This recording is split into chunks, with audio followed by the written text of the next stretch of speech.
kita renungi makna-maknanya. Alhamdulillahirrabbilalamin. Al-Fatihah pun dari Bismillah sampai Waladhdallin 7 ayat ini juga direnungi maknanya.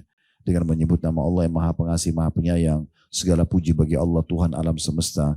Yang Maha Pengasih lagi Maha Penyayang. Tuhan Raja pemilik hari kiamat. Hanya kepadamu lah kami menyembah. Hanya kepadamu kami minta tolong.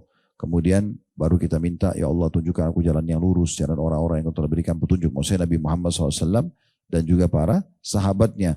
Dan bukan orang-orang yang kau murkai ataupun orang-orang yang sesat. Maksudnya orang Yahudi dan orang Nasrani. Ya. Ini Al-Fatihah 7 ayat ini. Dari Bismillah sampai Al-Fatihah. Dimulai dari ayat 2-nya. Alhamdulillahirrabbilalamin. Itu dalam sebuah hadits yang sahih dikatakan. Kalau orang baca ini. Alhamdulillahirrabbilalamin. Segala puji dan puja kehadirat Allah Tuhan alam semesta. Maka Allah akan merespon langsung. Seraya mengatakan hamadadi abdi. Hambaku memujiku. Jadi sebenarnya itu komunikasi antara kita sama Allah di saat sholat ya. Jadi jangan lewatkan satu huruf pun kecuali kita baca dengan jelas, kita juga tenang gitu ya. Ar-Rahmanir Rahim, zat yang maha pengasih lagi maha penyayang, kata Allah SWT, athna aliyya abdi, hambaku memuji-mujiku. Maliki yaumiddin, ya raja dan pemilik hari kiamat, kata Nabi SAW, Allah mengatakan majadani abdi, hambaku memposisikan aku pada posisi yang sebenarnya. Ini pujian yang pas. Memang Allah itu raja satu-satunya. Iyyaka na'budu wa iyyaka nasta'in. Hanya kepadamu kami menyembah. Hanya kepadamu kami minta tolong. Kata Allah. Hadza li wa li abdi. Ini milikku dan milik hambaku. Iyyaka na'budu. Hanya kepadamu kami menyembah. Memang haknya Allah. Allah cuma hanya Allah yang boleh kita sembah. Wa iyyaka nasta'in. Dan hanya kepadamu kami minta tolong. Ini kata Allah. Ini milik hambaku.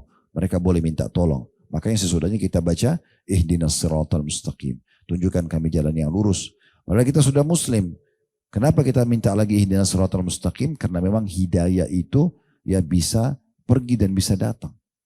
Kalau seseorang tidak menjaganya, Bapak Ibu tidak jaga, selalu hadir di majelis ilmu, selalu konsisten menjaga ibadahnya, hati-hati dari hal yang haram, kan kita bisa lepas ya. Berapa banyak orang bahkan hafal Quran jadi lupa hafalannya. Orang yang tadinya sering tutup aurat, buka auratnya. Orang yang cari pendapatan halal tiba-tiba diuji oleh Allah. Dia masuk ke pendapatan haram dan seterusnya. Maka kita selalu minta hidayah. Setiap detiknya kita butuh hidayah atau butuh dari Allah. Maka kita bilang ihdinas siratal mustaqim. Dan yang baca ini orang muslim. Berarti dia butuh hidayah tersebut. Ya. Siratal ladzina an'amta alaihim. Jalan yang telah engkau berikan petunjuk pada mereka, maksudnya Nabi Muhammad SAW dan para pengikutnya yang istiqamah, ghairil maghdubi alaihim, bukan orang-orang yang kau murkahi, kata Ibnu Abbas adalah orang-orang Yahudi. Allah murka dengan orang Yahudi, karena mereka tahu kebenaran, tapi mereka tidak mau mengikutinya. Dalam ayat yang lain, Allah mengatakan, ya'rifuna kama ya'rifuna abna'ahum. Orang-orang Yahudi mengenal Nabi Muhammad SAW sebagaimana mereka mengenal anak-anak mereka. Bagaimana kita sebagai orang tua nggak bisa lupa muka anak kita, maka begitu mereka tahu Nabi Muhammad SAW. Karena mereka baca dalam kitab Taurat secara spesifik semuanya terjelaskan. Warna kulitnya, paras wajahnya, rambutnya, postur tubuhnya, keturunan nasabnya, mereka tahu. Makanya 3 suku Yahudi besar, Qainuqa, Nadir, dan Qurailah, itu tinggal di Madinah sebelum Nabi SAW lahir karena mereka tahu itu. Itu nanti akan jadi tempat hijrahnya Nabi terakhir. Waladhdallin, dan bukan orang-orang yang sesat, kata Ibnu Abbas adalah orang-orang Nasrani. Karena mereka mau menyampaikan menurut mereka benar tapi itu salah. Mereka mengatakan Allah punya anak. Bahkan lebih daripada itu mereka bilang Nabi Isa adalah Tuhan. Gitu kan.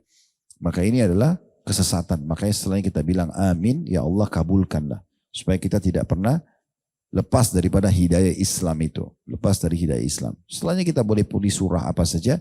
Dan sudah pernah saya berbagi. Salah satu kiat untuk khusyuk adalah Bapak Ibu faham makna terjemahan doanya, sholat dan ayat yang kita baca. Al-Fatihah selalu kita ulangi, masa tidak tahu artinya gitu kan. Sudah sekian tahun kita sholat. Surah apa yang sering kita baca? Al-Ikhlas, Al-Falaq, An-Nas, Al-Asr, An-Nasr dan segala macam.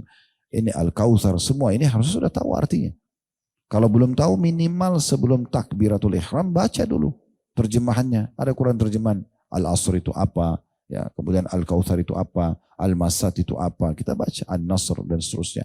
Ini harusnya kita baca terjemahan, jadi pada saat kita sholat kita tadabbur, merenungi artinya. Lalu kita ruku, gerakannya harus dengan tenang sekali, baru baca. Ini juga bacanya macam-macam, ada 6 baca. Ada subhana rabbil azim, ada subhana rabbil azim wa bihamdi. Dia maha suci Tuhanku yang maha agung. Kata Nabi SAW, kalau kalian ruku agungkan Allah. Gitu ya. Ada juga subuhun kudusun rabbul malaikati warruh, ada subhanadzil jabarut wal malakut wal kibriya wal azamah, ada subhanakallahumma bihamdika Allahumma gfirli. Ada banyak bacaan-bacaan dalam ruku ya. Ini juga sudah kami pernah jelaskan di bedah buku kumpulan doa. Kalau dilihat di playlist YouTube banyak sekali, itu ada 6 ya.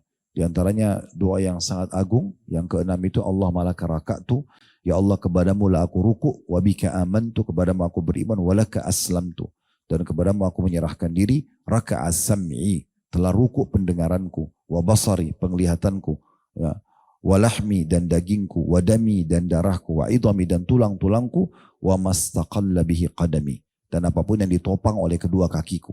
Ini diantara doa ruku. Jadi agung sekali itu. Ya. Sami Allahu liman hamidah. Allah telah dengar siapa yang memujinya. Makanya kita baca Rabbana walakal hamd. Wahai Tuhan kami, wahai pencipta kami, segala puji untukmu. Gitu ya. Baru kita tambah mil as-samawati wa mil al-ardi. Artinya aku memujimu sebanyak, seluas langit ini, seluas bumi. Wil uma syi'ta min syai'in ba'd. Dan aku memujimu sesuai dengan apa yang kau kehendaki ya Allah. Tidak tahu berapa banyak engkau menghendaki puji-pujian ini, maka aku ucapkan semua itu. Dan cukup banyak tambahannya ya. Ada hamdan kathiran tayyiban mubarakan fi. Puji-pujian yang banyak yang penuh dengan berkah ya untuk Allah. Itu waktu ada seorang sahabat baca itu. Setelah Nabi bilang sami Allah liman hamidah. Rabbana walakal hamd. Dia bilang hamdan kathiran tayyiban mubarakan fi. Yang segala puji-pujian yang banyak kepada Allah. Yang penuh dengan berkah ya. Yang sempurna gitu ya. Maka Nabi bilang setelah salam. Siapa tadi yang baca itu? Ada sahabat mengatakan saya Rasulullah, kata Nabi SAW, Allah perlihatkan saya beberapa malaikat berlumba-lumba mencatat puji-pujianmu itu. Ya, karena besarnya pahalanya dan mulianya kata-kata itu. Tentu ada lagi yang lain ya. Ya ada di sholat malam Nabi baca li rabbil hamd. Diulang-ulangi. Li rabbil hamd artinya segala puji dan puja untukmu ya Allah. Li rabbil hamd. Ya, li rabbil hamd diulang-ulangi gitu ya. Kalau tidak salah ada sebuah athar menyebutkan Nabi baca sampai 10 atau 11 kali. Ya, tapi itu tentang sholat malam ya. Kemudian ada juga bacaan yang lain. Allah malamani lima a'tita wa la mu'ti lima mana'ta wa la yanfa'u dzal jaddu minkal jadd. Ini biasa dibaca habis sholat. Tapi ini dibaca juga di i'tidal. Ya. Jadi ini juga bacaan dari i'tidal. Jadi ada banyak macam sekali ragam baca i'tidal. Begitu juga dengan sujud. Pada saat kita sujud, setelah anggota tubuh kita tenang sekali, baru kita baca subhana rabbiyal a'la. Makanya hitungannya cuma 1 sampai 3 kali. Jadi bukan justru kalau Allah suruh kita baca 1 kali sujud 100 kali mungkin orang buru-buru. Tapi ini 1 sampai 3 kali. Apa yang dikejar? Renungi maknanya. Maha suci Tuhanku yang maha tinggi. Subhana rabbiyal a'la. Dan kata Nabi SAW supaya kita tidak buru-buru dalam sujud. Akrabu abdun ila rabbi wa huwa sajid. Paling dekatnya seorang hamba dengan Allah pada saat justru dia sujud. Fa'akthuru fihi doa. Perbanyak doa pada saat itu. Justru lama-lama. Ya. Justru lama-lama itu momentum yang luar biasa gitu. Di hari kiamat nanti, orang-orang yang beriman disuruh sujud sama Allah. Mereka lihat kebesaran Allah, sudah lihat terbuka pandangan hijab matanya ini, penutup matanya sudah terbuka. Udah bisa lihat malaikat, lihat arsy Allah. Ya itu semua bisa terlihat. Maka orang-orang beriman dalam satu ayat Al-Quran disuruh sujud, mereka sujud. Yang tidak mau sujud di dunia tidak bisa sujud sama sekali. Mereka nggak bisa, mau bungkukin badan mereka nggak mampu. Jadi gerakan sujud itu adalah gerakan yang sangat mulia. Setelah selesai, sampaikan hajat kita, kemudian kita duduk di antara 2 sujud. Itu juga 2 lagi. Ya, paling sederhana, Rabbi gfirli, 2 kali diulangi. Wahai Tuhanku ampunilah aku, wahai Tuhanku ampuni aku. Tapi kalau yang punya Rabbi gfirli warhamni wajiburni wa'afini warzukni warfa'ni, itu semua ada banyak lafaz-lafaznya. Dan boleh beragam lafaz yang dibaca. Ada yang dimulai dengan ini, ada yang dimulai dengan itu. Jadi beda-beda. Tapi itu insya Allah selama dari riwayatnya boleh kita pakai. Karena artinya mulia sekali ya. Ya Allah ampuni aku, berikan aku keselamatan, penuhi kebutuhanku, berikan kesehatan dan segala macam. Itu kita baca. Kemudian ruku lagi, sujud lagi, baca sama. Lalu kita pada saat mau berdiri ke rakaat kedua, itu ada namanya duduk istirahat. Duduk dulu, seperti orang duduk mau di antara 2 sujud, baru berdiri. Jadi jangan langsung berdiri. Dan Nabi SAW melarang kita sujud dan bangun dari sujud seperti unta mau duduk. Ya, unta itu kalau mau duduk biasanya tangannya dulu, bokongnya masih di atas. Ya, baru kemudian bokongnya turun. Bukan berarti kita nggak boleh tangan turun duluan, tapi usahakan pada saat turun tangan kita itu tidak keadaan maaf bokongnya di atas. Ya. Kalau mau lebih aman lututnya duluan, ya, duluan maksudnya. Lututnya turun dulu baru kemudian tangannya. Dan usahakan sujud itu dengan cara-cara yang sudah Nabi sampaikan. Ya, Nabi SAW melarang orang sujud seperti anjing yang sedang duduk. Lihat anjing kalau duduk itu sikunya kan kesentuh tanah. Nah itu dilarang sehingga diangkat sikunya. Gitu kan. Ada jarak antara siku sama tulang rusuk. Ya. Paling aman sih sebenarnya kalau Bapak Ibu mau lebih tenang, kalau yang saya biasa praktikin, sholat itu ini ada gerakan dasar. Ini kan takbiratul ihramnya ya, Allahu Akbar. Jari-jari semua rapat begini, ini rata dengan pundak atau rata dengan kuping. Ini pilihannya begini, sambil mata ke tempat sujud. Allahu Akbar. Nah pada saat taruh di dada, ditaruh di ulu hati ya, atau di atasnya sedikit, itu tempat yang paling tepat. Itu mempertemukan antara punggung bagian kanan dalam dengan punggung kiri luar. Seperti ini. Atau pergelangan kanan memegang pergelangan kiri. Memegang. Bisa dua pilihan, bisa di sini, bisa di sini. Itu diletakkan di sini. Maaf, sekarang Bapak Ibu nanti kalau sholat bisa dipraktikin. Coba bedakan antara begini, Allahu Akbar. Dengan kalau kita taruh di bawah pusar. Kalau kita taruh di bawah, itu saya pernah praktikin karena saya mau tahu apa sebenarnya hikmahnya. Walaupun itu tidak disalahkan ya. Ada juga beberapa orang sholat dengan cara seperti itu. Tapi yang saya pernah coba lihat ternyata riwayat menyebutkan ada diletakkan di daerah sini. Saya lihat itu beda sekali bawaan kita khusyuknya. Ya. Itu beda. Setelah itu tentu ruas tulang belakang ditegakkan, mata dibuka lalu kita sambil baca. Nah setelah selesai mau ruku sama nih kembali ke gerakan dasar.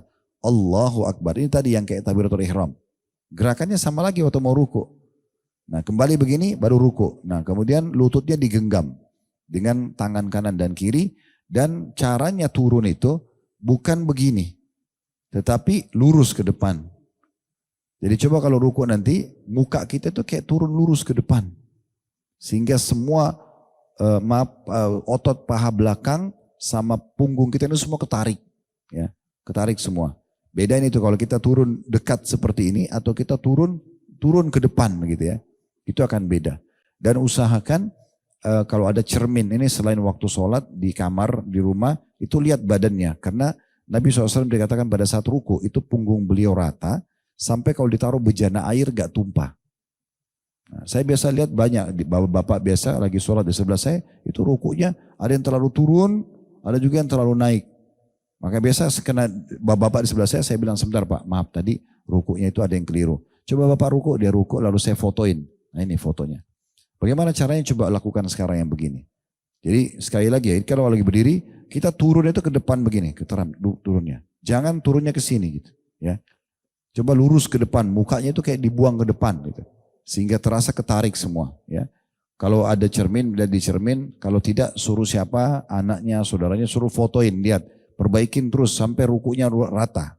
Karena begitu memang disebutkan. Itu kan pesan ini sampai nggak mungkin kecuali memang kena tata cara sholat Nabi ya. Beliau ruku punggungnya rata sampai kalau taruh bejana air nggak tumpah. Ini penting untuk diperhatikan ya.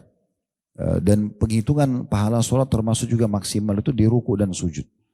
Ya, kalau nggak salah ada hadis juga yang menyebutkan kalau orang ruku dan sujud itu Allah akan jatuhkan dosa-dosanya. Ya.